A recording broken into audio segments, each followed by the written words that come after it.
channel and to another video. My name's Anna Maria Tapia and I'm going to be presenting a textbook that I completed for a business course that I'm taking. It's called Reframing Organizations, Artistry, Choice, and Leadership by Lee G. Bowman and Terrence C. Beal.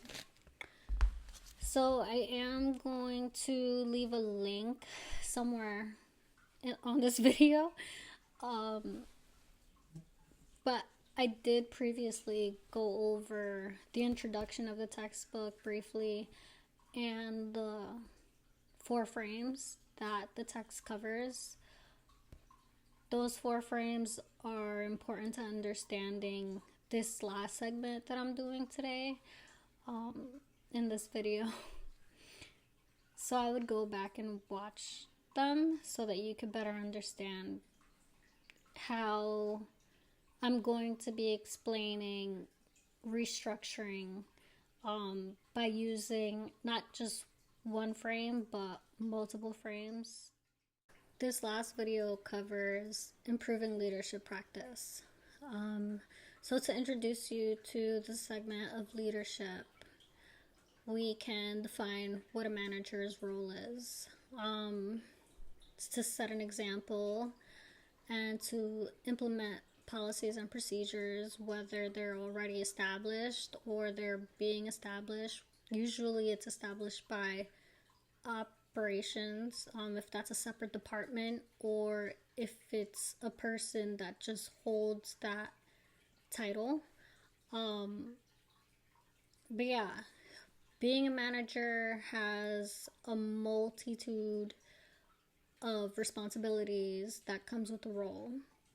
So not only are you implementing policies and procedures, you're also delegating tasks, setting schedules. Depending on how big or small the organization is, you might be doing payroll as well. A lot of things fall back on managers, and aside from these day-to-day or weekly tasks, you also have to be able to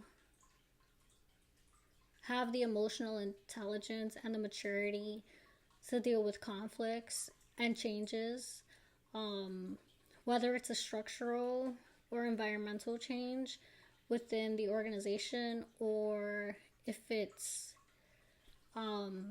people leaving or transitioning positions. Keeping a cohesiveness within different departments or people with different job titles that need to be able to collaborate together through being led the right way, with the proper guidance. So I am going to be discussing the 4 frames throughout this video. They're the structural frame, which is compared to a factory, the human resource frame, which is metaphorically the family, the political frame, which is compared to jungles, just because it's it could be pretty chaotic. And the symbolic frame, that's compared to temples and carnivals.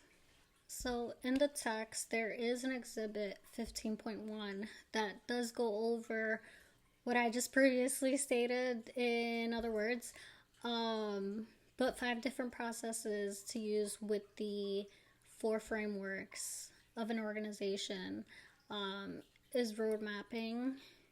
The second one is assessing options. The third one is restructuring. The fourth one is analyzing. And the 5th one is conflict resolution. There is a following exhibit, 15.2, that also emphasizes utilizing empathy to assess which frame to use by maneuvering through instinct and creativity. So the human resource and symbolic frames are essential to inspiring loyalty and incentivizing individuals through motivation with rituals, beliefs, ceremonies. Again, you have that family aspect, so people are more emotionally in tune and attached to certain beliefs. The structural frame is essential to having logistical evidence for having qualifying standard. Um, Policies and procedures just are a justified way of everyone doing things. It sets the standard for people within different titles on how to behave or follow procedures. The political and symbolic framework gives insight to ambiguous environments. So, the structural and the human resource frame, like throughout the text, they're the main two components that are just the fundamentals of having a functioning environment through an organization, but it doesn't like pertain to the human aspect of how complicated things can get within an organization. So when people have different beliefs, that's when the political and symbolic framework is essential or beneficial to use. The political and symbolic frames can also create bridges in environments of insufficient resources. So there was an example through the text that brought up Nelson Mandela not being liked. Like, he had fans and he had haters, but he brought people together by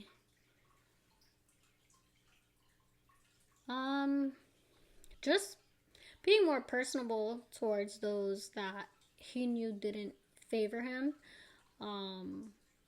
He leveraged the sport of rugby to bring people together. And even though the people that followed him and believed in his leadership didn't align with enjoying that sport, he was still able to unite two different groups with two different beliefs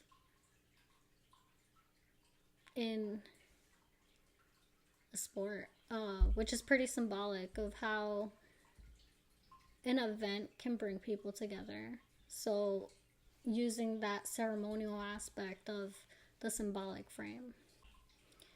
The political and the symbolic frames are also essential to use when working invertedly. So, from the bottom up, it mentions job training, enrichment, and just having people be collaborative. I also want to mention 4 critical examples for successful operations through 4 different works. One is In Search of Excellence by Peter and Waterman. They researched 6 main industries: high technology, consumer products, manufacturing, service project and natural resources. The second one's Built to Last. Collins and Porras honored companies that prove long-term success through many decades. Good Great by Collins covers recognition to companies that progressed in comparison to counterparts that remain the same. So they were stagnant while the companies that Collins covers in his work got out of their stagnancy and found a way to get unstuck. And then the last one is Great by Choice, Collins and Hanson. Acknowledge 7 corporations that surpass the stock market and their corresponding industries. So, Exhibit 15.3 uses the 4 different guides that I previously spoke about. It reviews the traits of successful and in those inventive corporations by using the different frames. So it breaks down what is prioritized for each accomplishment or goal that is set in mind. So to have an effective leadership, Exhibit 15.4 goes over the 4 different frameworks and which ones were prioritized and used by 3 different leaders. The 3 leaders that are analyzed in that chart is they put an emphasis on strategic planning, creating multiple alliances within a group, and leveraging those relationships to achieve goals. So they mainly focused on the structural, human resource, and political frame, but didn't really focus on the symbolic frame as much. So different organizations have different ways of measuring what to them is successful. One of them being qualitative and quantitative output by subordinates. The other one is promotions, how quickly people move up the ladder. Also, how happy people are as subordinates with their boss can be a reflection of how successful managers lead. I do want to mention elements that foster positive influence by CEO character traits. Positive self-concept, so having a leader that is self-actualized, they know themselves. Modesty, humility, servant leadership, so honoring collaboration and not just delegating but leading by example. And personal accountability, so having the credibility of owning up to mistakes and also learning from successes. I feel like you won't really progress as a person or an organization unless if you are pushing the envelope on yourself. I think that the concept of being your own competition benefits everyone. It's better for your own self-improvement and everyone wins. It's a win-win situation when you're in competition with yourself. The structural and human resource framing is also a standard way of operating within organizations. It's the political and symbolic framework that distinguishes corporations from each other. So I did mention that earlier. But yeah, it is structure and human resources are just a very standard way of doing things. Organizations have policies and procedures that might just be the same, like regulatory, as other corporations that are similar to them, as opposed to political and symbolic framework depends on where you're located. Later on, I am going to go over the different I'm not going to go over the different countries, but just globalization and how that plays a role in the. I mean, I think it plays a role of more than just the political and symbolic framework, but the political and symbolic framework for globalization is definitely a lot more complex than structural and human resource. I kind of jumped ahead with globalization, but let me bring it back to chapter 16, which goes over walking the walk through routines. So, recalibrating under new leadership. The textbook has an example of two characters, a male and a female. Marshall is a female that is transitioning into a new position of leadership, while Howard was in the role that she's transitioning into. Howard is giving Marshall a lot of pushback in being flexible or personable. So the text goes over how Marshall can use the four frames in communicating in a productive way without coming across pushy as a new person. So I'm just going to briefly go over that. By using the structural frame, Marshall does best by leading by example rather than using autocratic, rigid ways of delegating. So instead of reminding Howard the structure of the organization, and that she's now the boss, she does better by not just pushing her power onto him, which is also part of using political framework. But I'm gonna go over the political framework after this.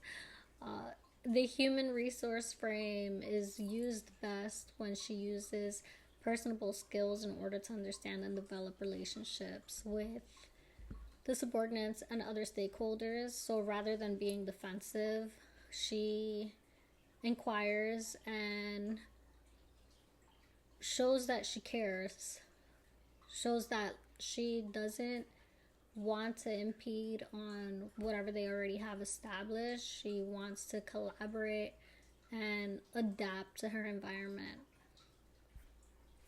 And Marshall best uses the political frame when she's cautious of using intimidation, coercive, and manipulative tactics, because they may work in the moment, but they won't be a good reflection of her leadership in the long run. She'll lose respect, and I don't know, people might not want to be around her after seeing her behave in that manner, especially when first impressions are at stake. Also, by using the political frame, acknowledge new power in subtle and less dominant ways by being personable, letting the other person assert their opinion while also being respectful of new authoritative figures. So, acknowledging her own power, Marshall benefited from not being a doormat, but also not undermining the value that Howard has already, because she doesn't know what she's walking into. She doesn't know the relationship that Howard has established with his subordinates. So her being assertive towards Howard might just backfire on her in the long run, because she has to also work with the same employees he was previously working with. And then the symbolic frame is best used when she respects the culture that has been established, and assimilates without mocking or undervaluing the history of that environment. So there was an example of her using a pin um, to give to everyone, but didn't have any it didn't have any meaning to it. It was just random, and it felt gimmicky, so it didn't feel genuine, which is not something that you want to do when you first start off somewhere, because you're not gonna be a trusted person right away. It's going to take a little bit longer. If we were to use the 4 different frameworks without anything else, the structural frame would be great with policies and procedures, but it would neglect those interpersonal skills that you would have by using the symbolic and the political frame, as well as the outside relationships and resources that you could have if you use the political or the human resource frames. Only using the human resource frame, it would neglect operations, resources would be scarce, alliances would only be within the environment, but not outside of it. The only focusing on the political frame would neglect collective morale, as there would be no structure. The human resource would be non-existent, and the symbolic frame just brings morale, traditions,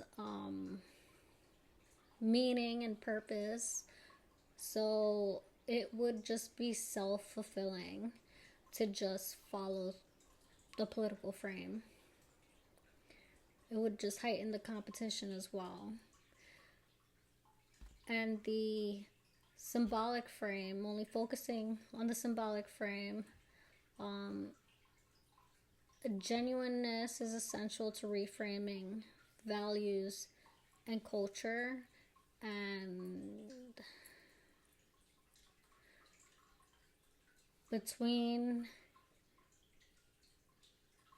structure, human resource, and political, it would be, I mean, the symbolic frame by itself, I don't, like, it wouldn't be chaotic. There wouldn't be as much competition. Like, I just went over the political frame.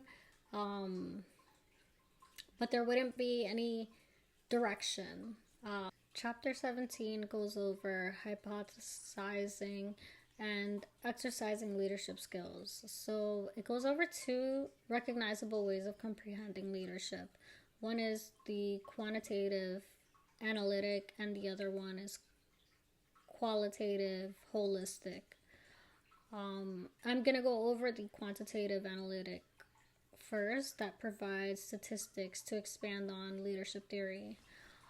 So Exhibit 17.1 goes over a chart that examines quantitative analytical leadership theories, examples, main concepts, and current standing. The leadership theories that are analyzed are the trait theory, which goes over the different characteristics that leader has. Leadership style theory, which goes over the behaviors and the actions that manager or leader takes. Contingency theory reflects how the circumstances influence that leader's decision making. Leader member exchange theory, which is the relationship between leaders and their subordinates. And then transformational leadership theory, which goes over the way that leaders have impact on their employees. Exhibit 17.2 goes over circumstantial leadership model that cross-examines high-low relationships and high-low task levels. Leaders that inspire innovation are also more significant than those that use transactional initiatives. So there is power in invoking emotions throughout your community. When someone, I guess that goes into the symbolic frame, when someone feels like they are being motivated because they carry significance in what they're doing. So the second way of comprehending leadership is the qualitative holistic form that employs historical records and discussions to improve concepts and theories. So some names that are mentioned that helped with the progression of the qualitative holistic studies are Mary Parker Follett, Elton Mayo, and Chester Bernard. They emphasize the important human aspects of collaborative leadership that leaves organizations and stakeholders satisfied. 5 premises that exemplify the development of leadership: authority through reputation and action. So having the credibility to back you because you've implemented things that exemplify your values. Differentiating titles and the power of influence by leading through networking with intentions. The third one is followers have power. They choose whether or not someone is worth leading them. So I've previously spoke about the powers of like a collective group. So working from the bottom up, that's when that would come into place. Just because, someone new comes in that's supposed to be an authoritative figure doesn't mean that they're going to be respected, unfortunately. Authorized leadership does not dictate whether or not someone has influence over others. So again, it kind of plays into what I previously said. Unfortunately, people make assumptions based off of first impressions, your appearance, your accolades, without sometimes giving people a chance. The 5th one is circumstances play a role in who takes initiative to lead and sets the stage for followers to be influenced. Acquiring different forms of leading by analyzing other cultures is strategic for leadership development. So I jumped ahead to this one just because I do find it interesting, I guess, with being a millennial and having such easy access to different information, the way that other cultures and societies function. Exhibit 17.3 displays countries that are comparable and distinguishable. So if you do have the textbook, it's a wheel chart, and those that are listed close to each other are more alike in comparison to countries that are across from one another. They are like completely different, the complete opposite. So Globe researchers collected 6 distinct forms of directing. likability and ethics based. 2 is coordinated. 3 is collaborative. And 4 is sympathetic. 5 is accountable. And 6 is safeguarding, so being protective.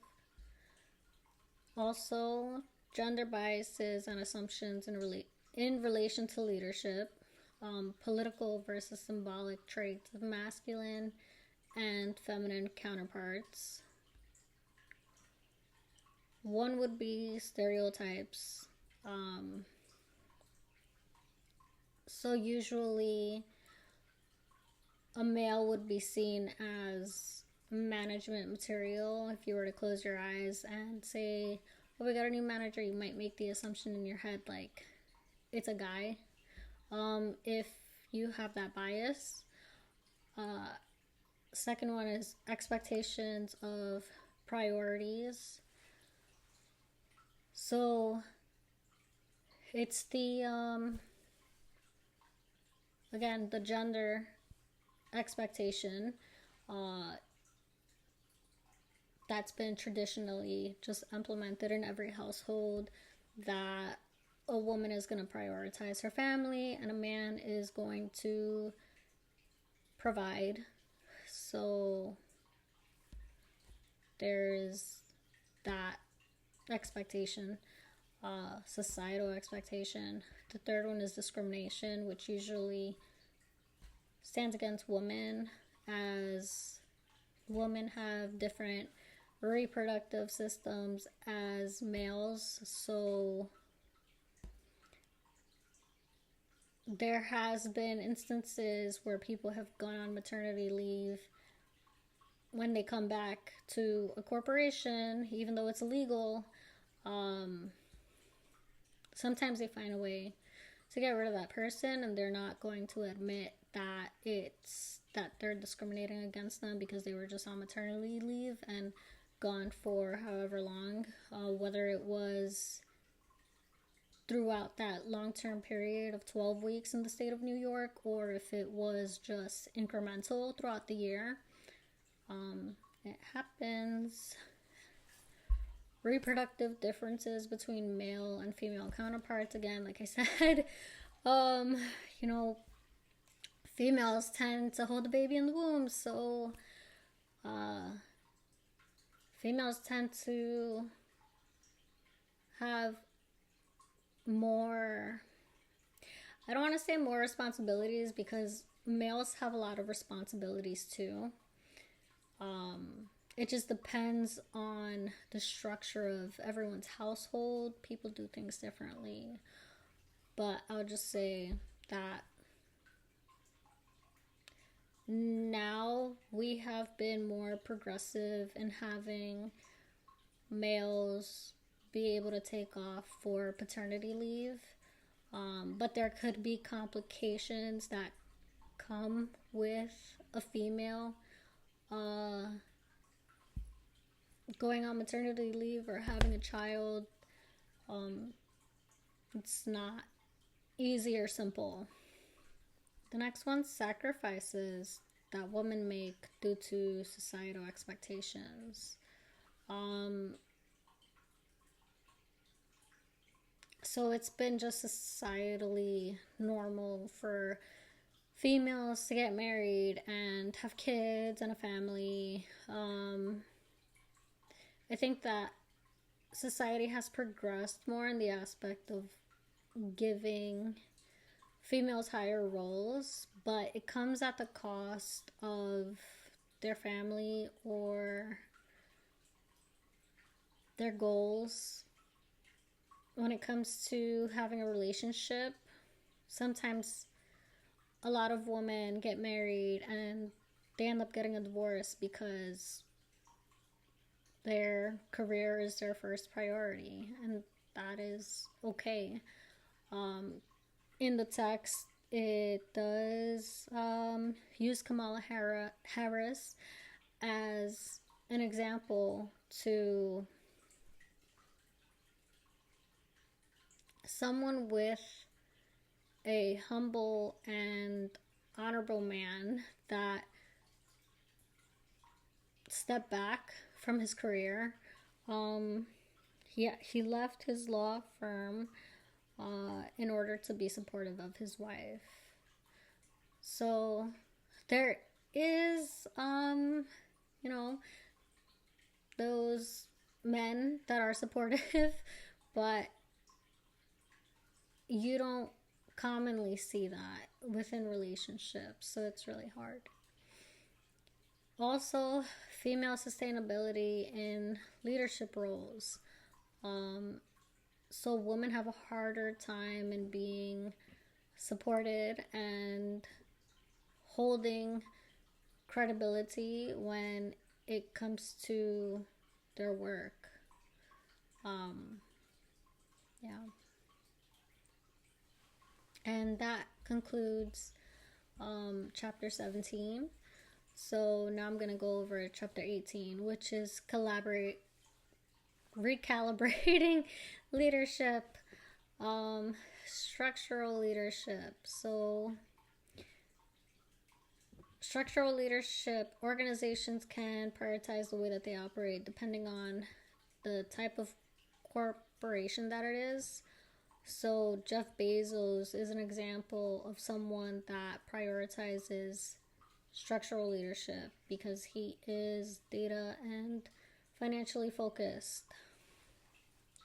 Distinctions of structural leaders' priorities are the ability to educate themselves, reconsider the connections between operations, procedures, and the whole ecosystem, application, and to demonstrate and evaluate. For the human resource leadership, empowerment starts from the bottom to the top. Leaders that prioritize the human resource aspect of being influential emphasize a healthy psychological way of motivating others. So interpersonal skills, self-awareness and regulation, social awareness, and empathy are some social skills that apply to this role. Hamill and Zanini pinpoint 3 principles to management makeover under the human resource leadership. So having employees that evolve entrepreneurship skills,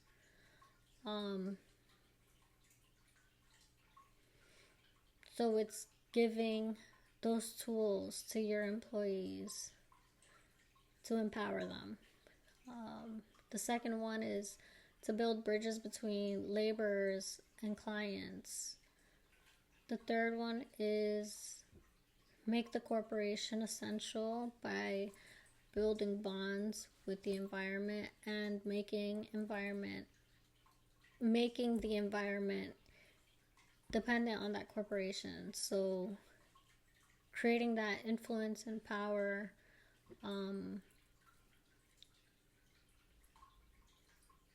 by making them dependent on the corporation.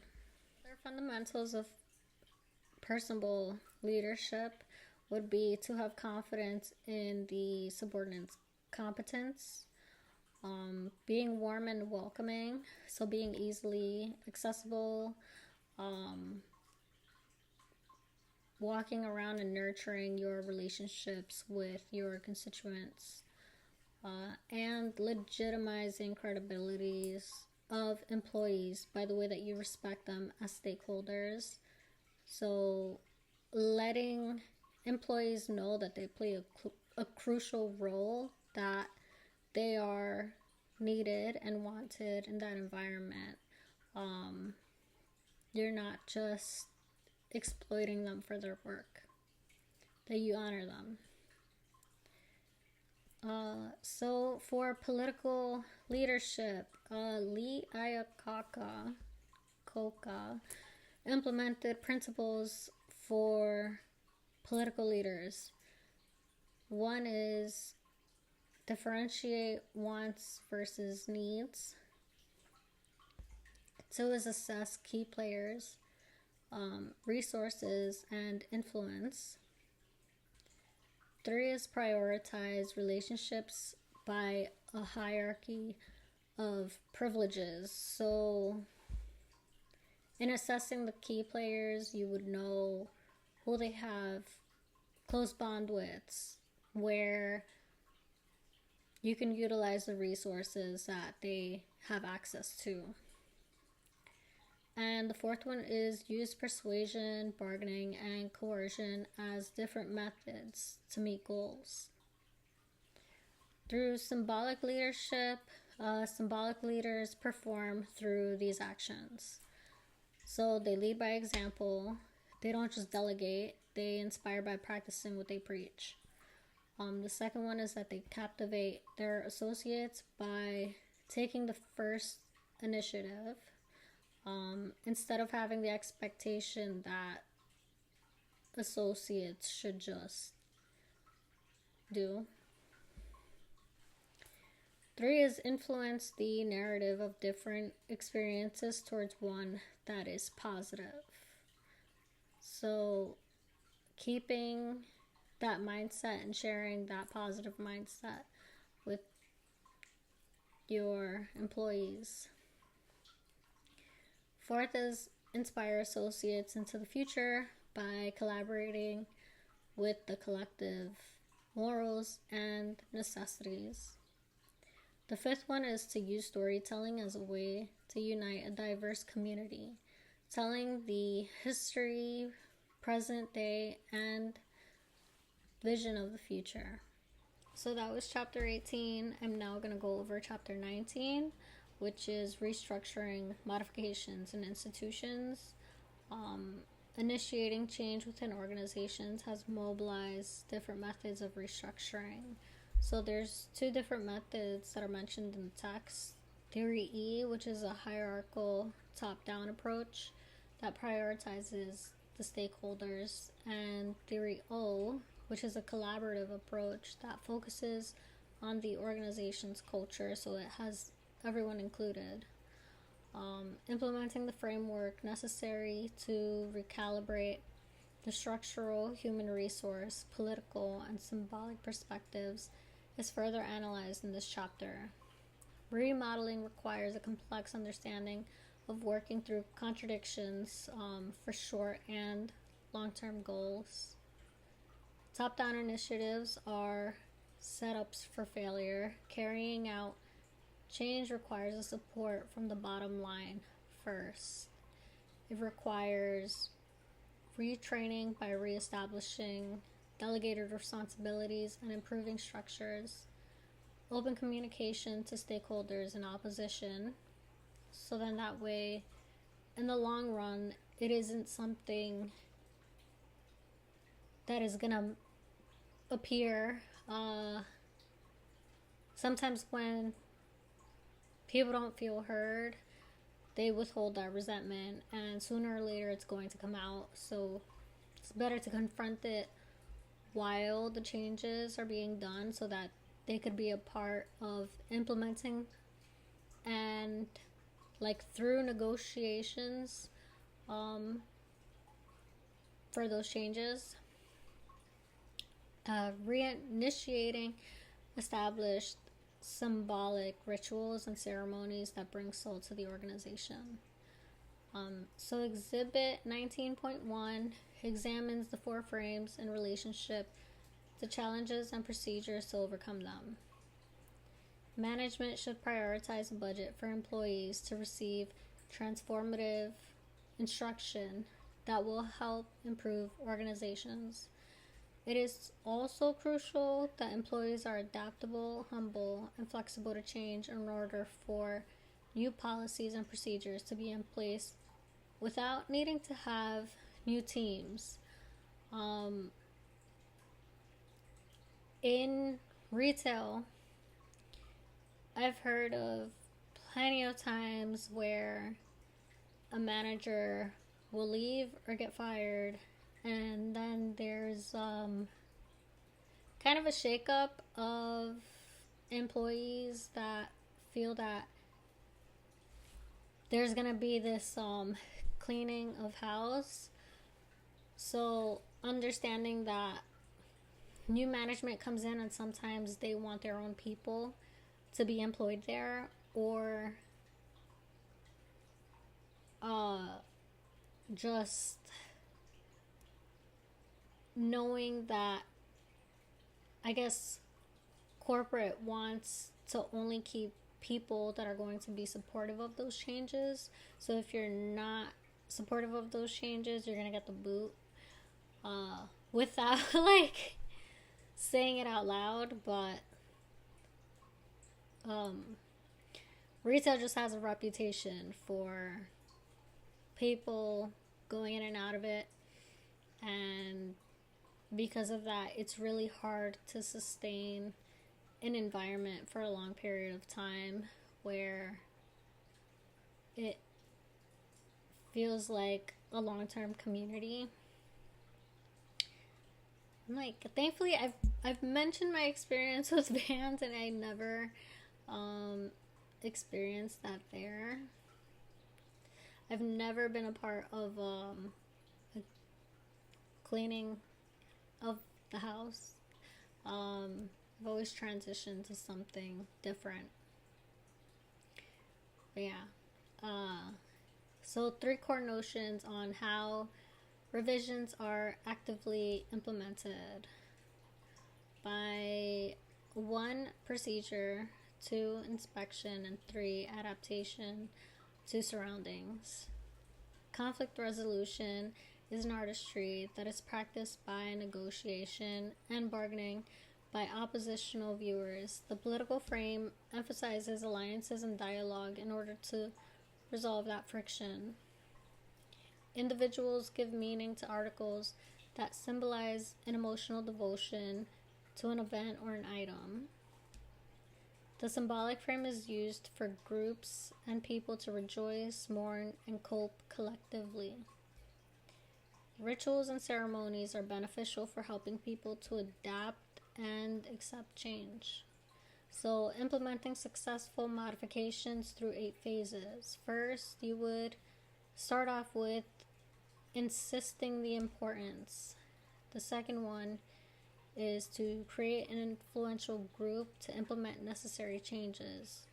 So people that could train others and reinforce new boundaries while not really getting any pushback because they have the credibility and the respect of their counterparts. The third one is producing inspirational methods and missions. 4, translating those inspirational methods and missions. So being able to interpret them for others. 5, making things simpler or motivating people to persevere ahead. 6, using short-term triumphs to use as a symbolic advancement. So it would just incentivize people to know that change is being fostered and it is working. It helps motivate people to keep going. 7, trusting the method and being persistent through challenges.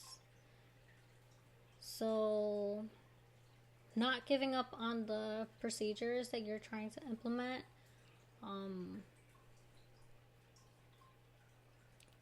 Yeah, I'm like, it's not an easy thing to go through, and you just have to keep the faith. And 8 would be to encourage and mold a new culture. Exhibit 19.2 is on page 406. It demonstrates those 8 phases of change and how each political frame may be incorporated through each phase. And now that we completed chapter 19, I'm going to go over chapter 20, which is the last chapter. reassessment of morals and essence or soul of the organization. Character development is exemplified through moral or immoral decisions that stakeholders and leadership makes. It creates the essence of the environment. So something that I do want to bring up is the importance of boundaries. What is acceptable and what's not acceptable must be set in place to create a standard of ethical behaviors and decisions. Individuals should be compelled to be self-aware, know what principles you have, and what philosophy you follow. Exhibit 20.1 pinpoints the four frames, along with a metaphor and leadership contribution to the ethical trait suggested. So, the factory, which is the structural frame, allows stakeholders to have a form of authority over decision making and efforts to be recognized as their accomplishments or their mistakes. The family, which is metaphorically the human resource frame, bonding an organization through servant leadership by displaying their endearment and attentiveness to the needs of the community. The jungle, which is the political frame, empowering individuals by collectively defining what justice means and how to apply it while acknowledging privileges. And the fourth one is the temple, which is a symbolic frame, allowing individuals to continuously give meaning and substance to the work that they're doing so that they can value it more. Rituals and ceremonies bring communities together and they create memories and stories for the following. I put the following generations, but the following generations or the following employees. And that is the end of chapter 20. So I hope that you stuck around. If you're here, then that means that you did. So thank you for sticking around. Make sure to leave a comment. Subscribe if you found my videos to be informative or insightful to you. And I hope that you guys take care and that you can, I guess, not just use this framework for work, but in anywhere. I think it's important to know that you can always reinvent yourself. Just like I just went over the textbook of organizations being restructured. You could also implement this into your life. Can always start a new day in a new way. So take care, everyone.